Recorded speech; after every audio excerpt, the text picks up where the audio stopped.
Welcome to Coming In Without Context. It's episode 5. Today, I am joined by Dylan Yang and Josephine Cook. Would you guys like to introduce yourselves? I think you just did. I don't know if you wanted to say a blurb I'm or Josie anything. Cook. Oh. I'm here every week. Yeah, everyone knows who Dylan is at this point. Yeah, I'm Josie. I know Hope and Dylan because we go to Dickinson College together, and I'm a computer science and studio art major. All right. Oh, really exposed us. Oh, am I not supposed to? They're going to come stalk us now. Anyways, so today I will be leading the discussion and Dylan will be leaving the room. And yeah, do you want to skedaddle? I'm gone.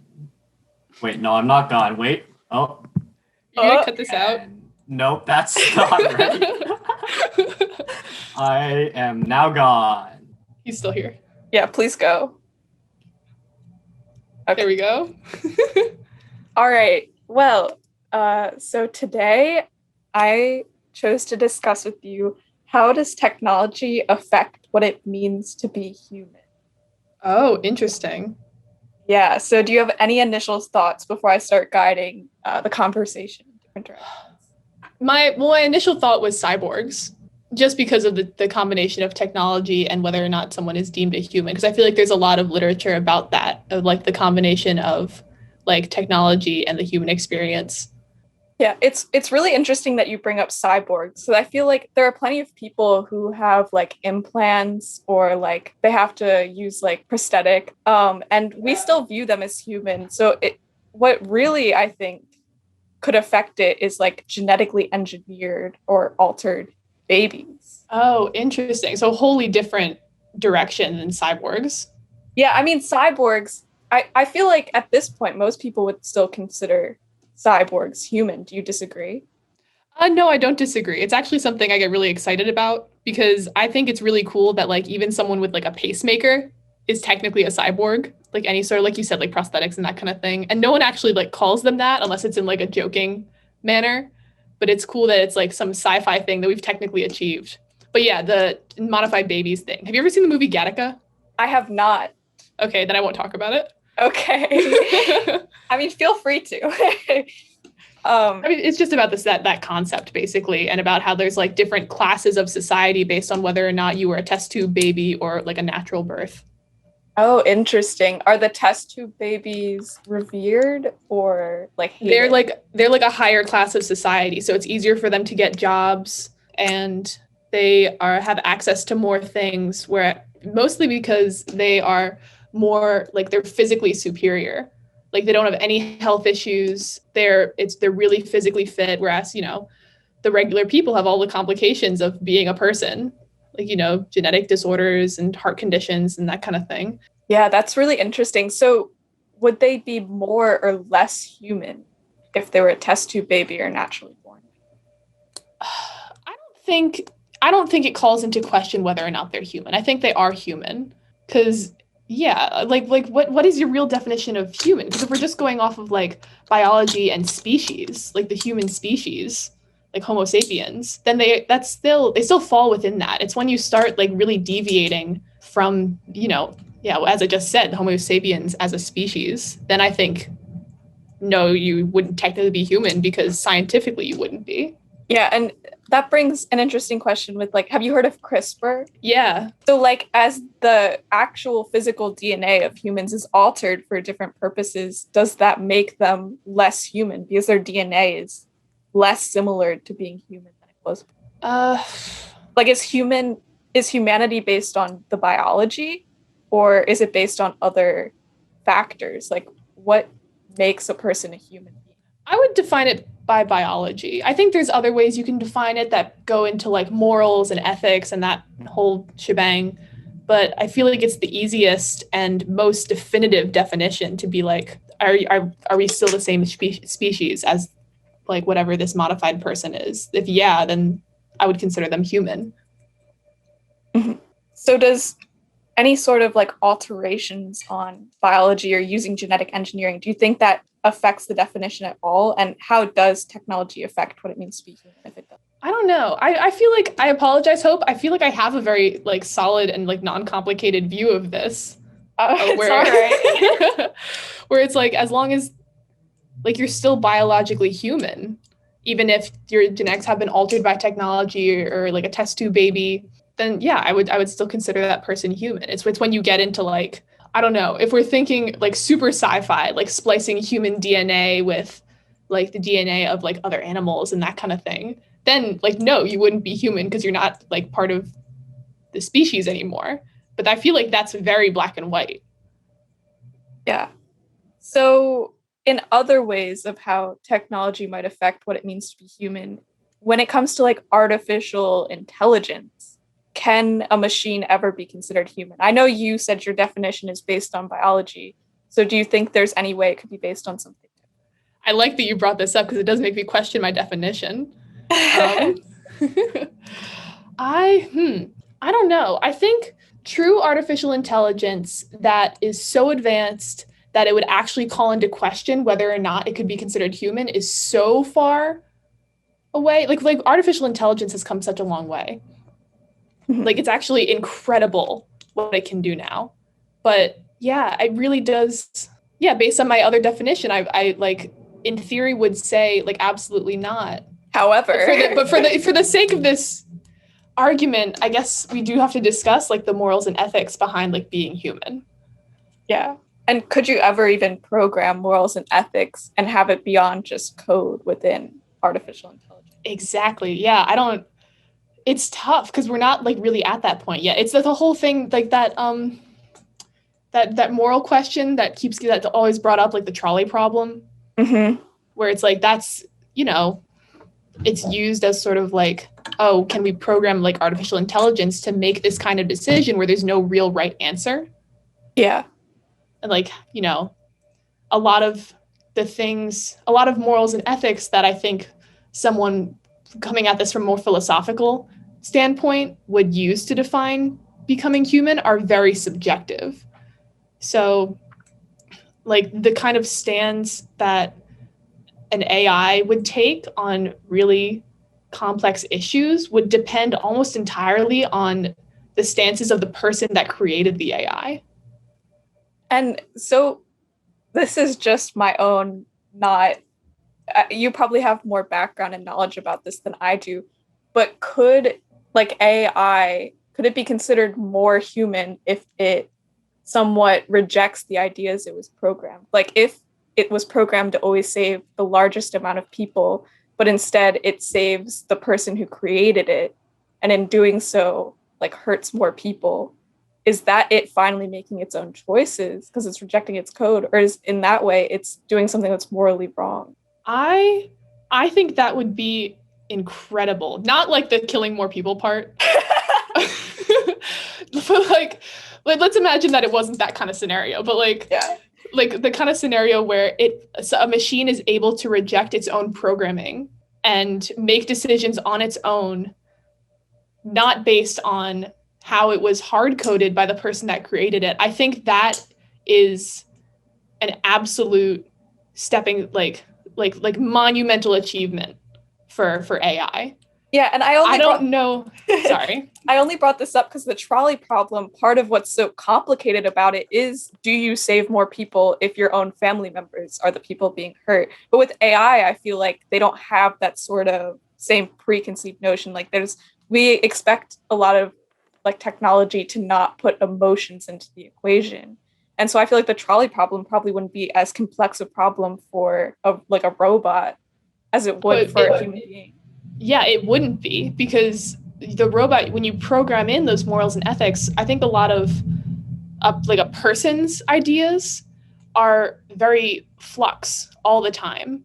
Like I could answer the trolley problem one way, and then like a week from then, like my whatever, I don't know what happened in that week that would make my my opinion so different. But I could look at the same problem and be like, oh, I might make a different decision. And that's why it like, because it's the kind of thing that we will consider and turn over in our heads over and over again, whereas a computer would look at the situation, sort of use what's been programmed to determine the best possible outcome and then do whatever it needs to do to achieve the best possible outcome. There's no like turning it over and really like reconsidering.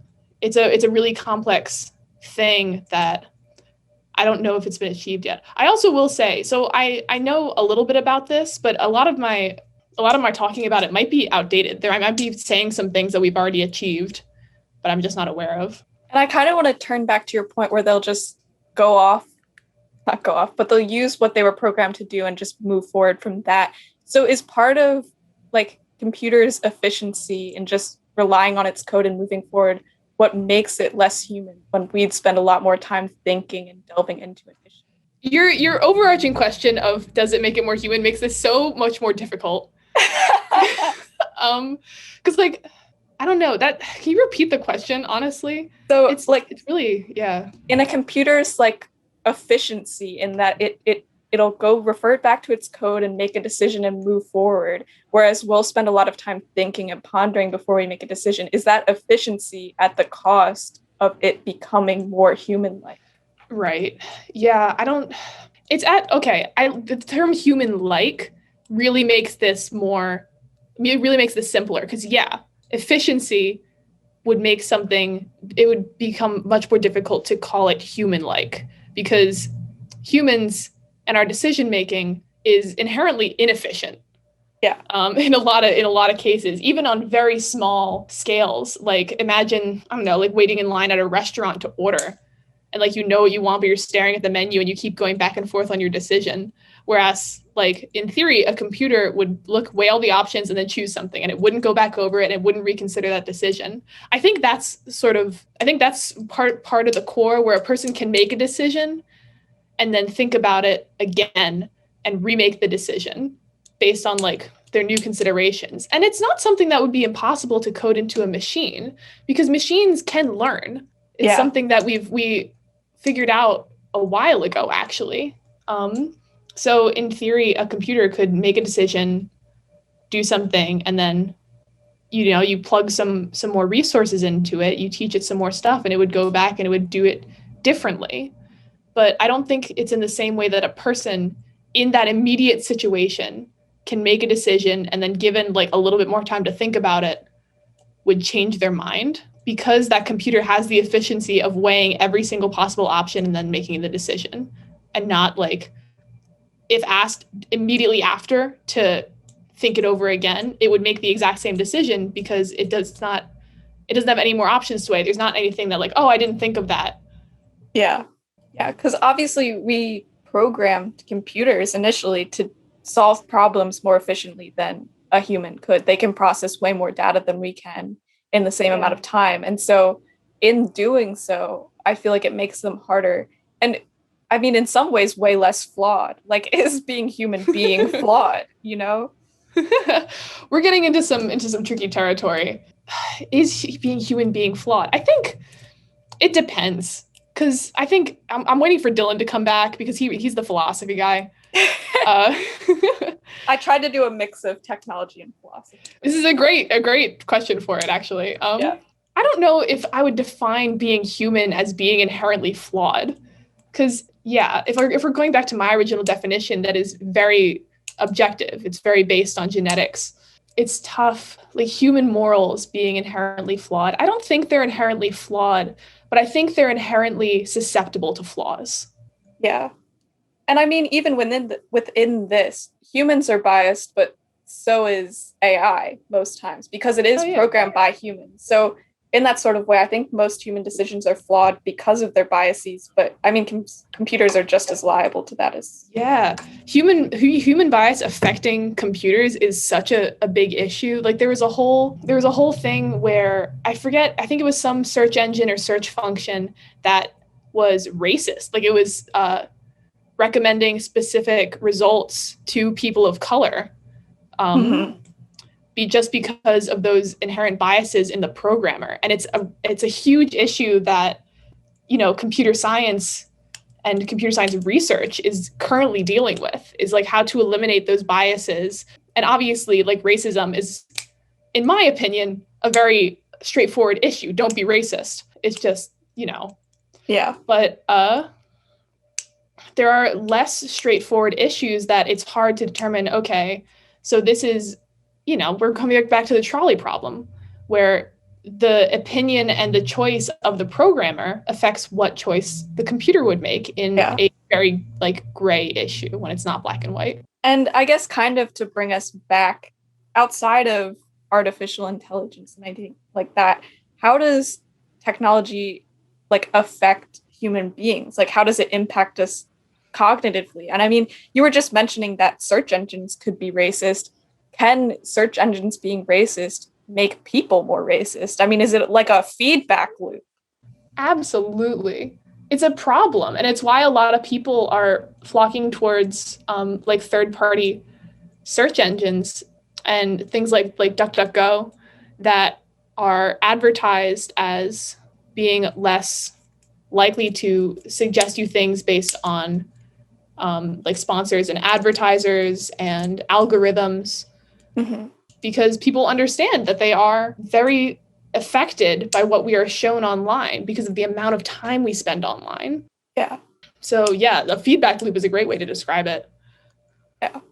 Because ultimately, I feel like technology probably has as much of an impact on us as we do on it.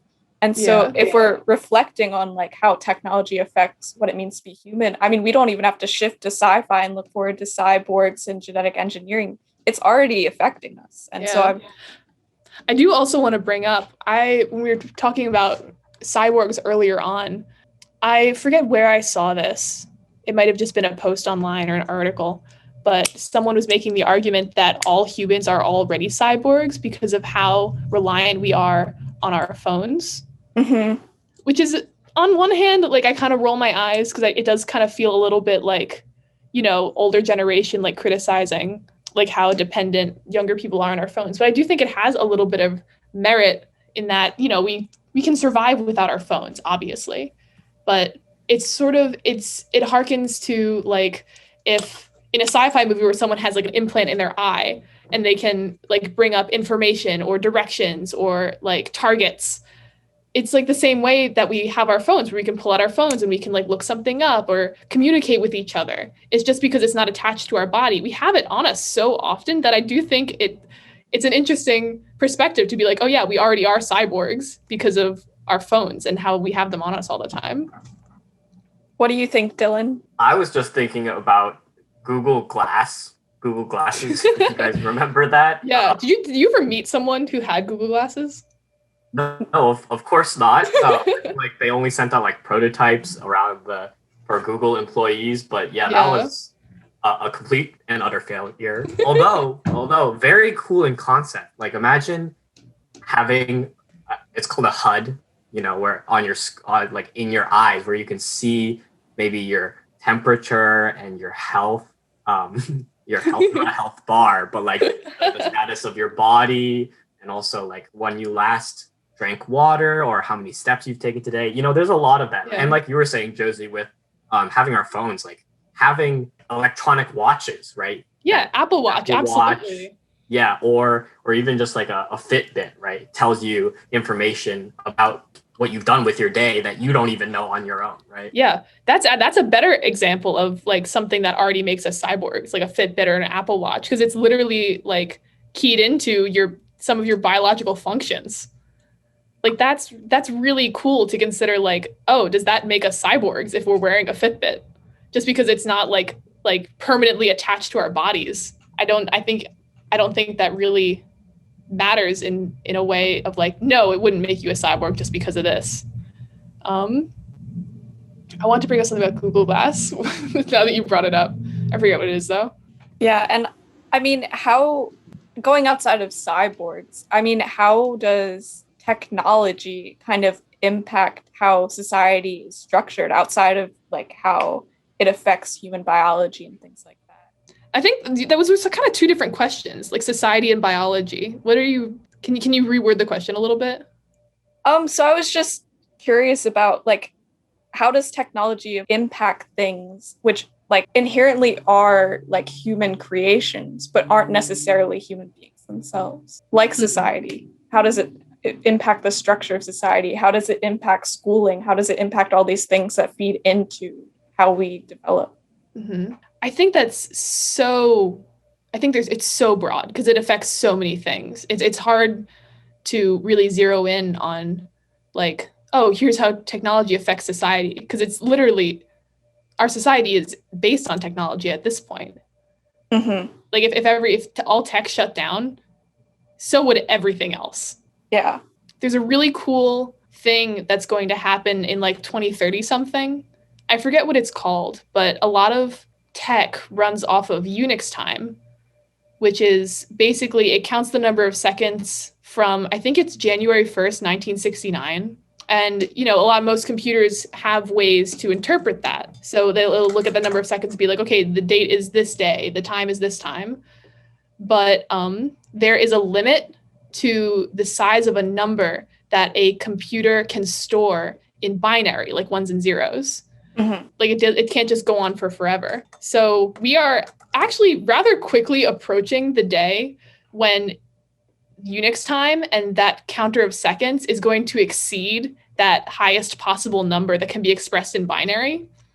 And when that happens, anything that is like hard coded and can't be fixed is going to start counting time backwards from some date in, I think, the 1920s, because of these weird intricacies with how Unix time and the code works. And it's not that big a deal. Like people were freaking out in 1999 about how computers didn't know how to express the year 2000, and they thought that everything was going to shut down, and nothing did. It was all just sort of it was all fine. And I think that's kind of what's going to happen with this. But it's really interesting to think that in a situation where something like that, like something that we've coded in that, in a lot of older technologies, it's hard to fix. Like with newer computers, like, you can just go in and come up with something new. Like in a situation where there was something that we couldn't figure out, like, and everything had to shut down, like what would happen? Yeah. Do you have any thoughts on how it impacts like society and different things like that, Dylan?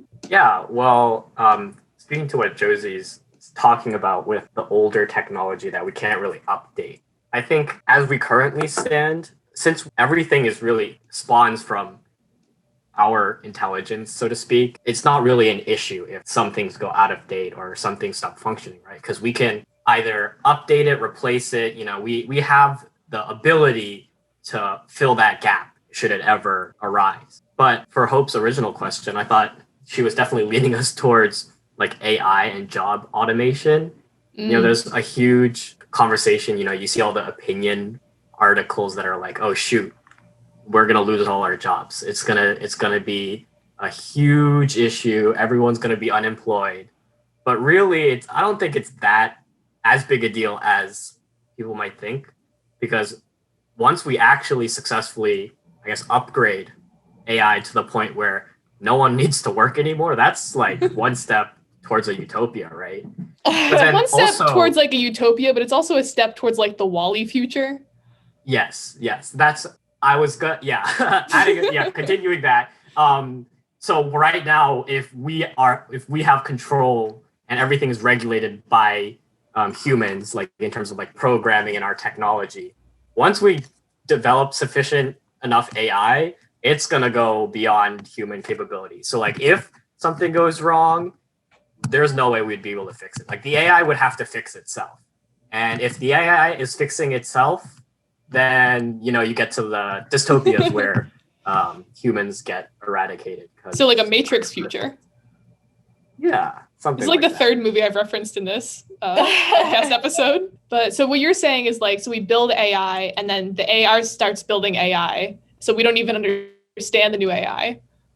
Yeah, like got it. Have you guys seen that graph of technological development where it's just exponential growth, right? Like it's like first you invented like farming equipment, like basic tools, and then it just spikes up to where we currently are. And so if it is still following that exponential growth, then really the only possibility is that the AI starts developing AI on its own, which would be exponentially more intelligent, right? I think there's definitely a human limit to what we can develop, and we might be nearing it. We might not. It's hard to say. But at some point, we're going to hit a wall. And the only way to go above the wall is for us to create something that can propagate itself. Well, would you consider that an actual limit? Or would, like, people are already creating structures that make it easier to build and program things without having to truly understand what's going on behind the scenes. It's called abstraction within computer science. Like, I don't need to know how the ones and zeros are interpreted by a computer, but I do need to know, like, how to write JavaScript, which, like, affects the ones and zeros and that kind of thing. And is that much different than, like, having to write AI to write other AI? Because, like, we wouldn't understand the new AI, but we would understand on some level how it was created because of, I don't know. I might be talking about two different things here. I think that we already are at that point where there's a mass ignorance. Like, ignorance is a harsh word, but it's a mass ignorance because if you ask any normal person, like, Josie, you are majoring in computers, so you already have more information than the average person does. The average person doesn't know how their phone turns on. They barely know, like, how electricity works from, like, high school. Like, I barely know how electricity works, and I certainly don't remember anything I learned in high school. So so there's already a level of, again, mass ignorance, right? Which is throughout society, because part of it is because, like, we specialize, right? We specialize for certain jobs in certain fields of knowledge. Yeah. And I think, I don't know if we've discussed this on the podcast, but I know I've discussed with Hope the idea that if you went back in time with your individual level of knowledge and you were trying to, like, help the human civilization of the past develop, most people would have nothing to offer, right? Like, you don't know how to farm. You don't know any of the basic things that humans knew a century ago or a few, like, hundreds of years ago, right? You have information related and only relevant to modern society. Yeah. And it only works because our modern society allows it to work. It's almost like a bubble, right? Once you leave the bubble, your information is almost worthless, depending on what field it is, right? Yeah, it's like only survivalists would have, like, a useful skill set. Yeah. Right. So, Dylan, would you say that the definition of humanity has already been shaped by technology? I would say it has always been shaped by technology, and that humanity would not continue to exist without technology. That's interesting, because I've been thinking of technology this whole time as more like modern technology, but you're right. Like, that the definition of technology extends all the way back to, like, really simplistic part. Yeah, stone tools. Yeah. And I mean, how we separate ourselves from apes is because we started using tools sooner. And if you look at, like, Western viewpoints on, like, the hierarchy of man, we were human because we were closer to God and he shared his knowledge with us and things like that. And we were always placed higher in that hierarchy because of the technology that we used, even though it's not phones. I feel like that just puts into perspective how much of a freak of nature we are. Like, humans are just, like, we talk about how, like, it's the possibility of life being unique to Earth, which is really scary. But it's just such, like, wow, how many coincidences had to line up for this to happen? For this podcast to happen. Yeah, it's crazy to think about, like, what on earth literally could have possibly happened to lead to humans, like, developing technology to the extent that we have now. Like, us all being in different states, talking to each other in real time. Yeah. Well, to kind of tie up the conversation, Dylan, do you have any idea on what the guiding question was? All right. So I feel like you asking if technology was related to human development is a red herring.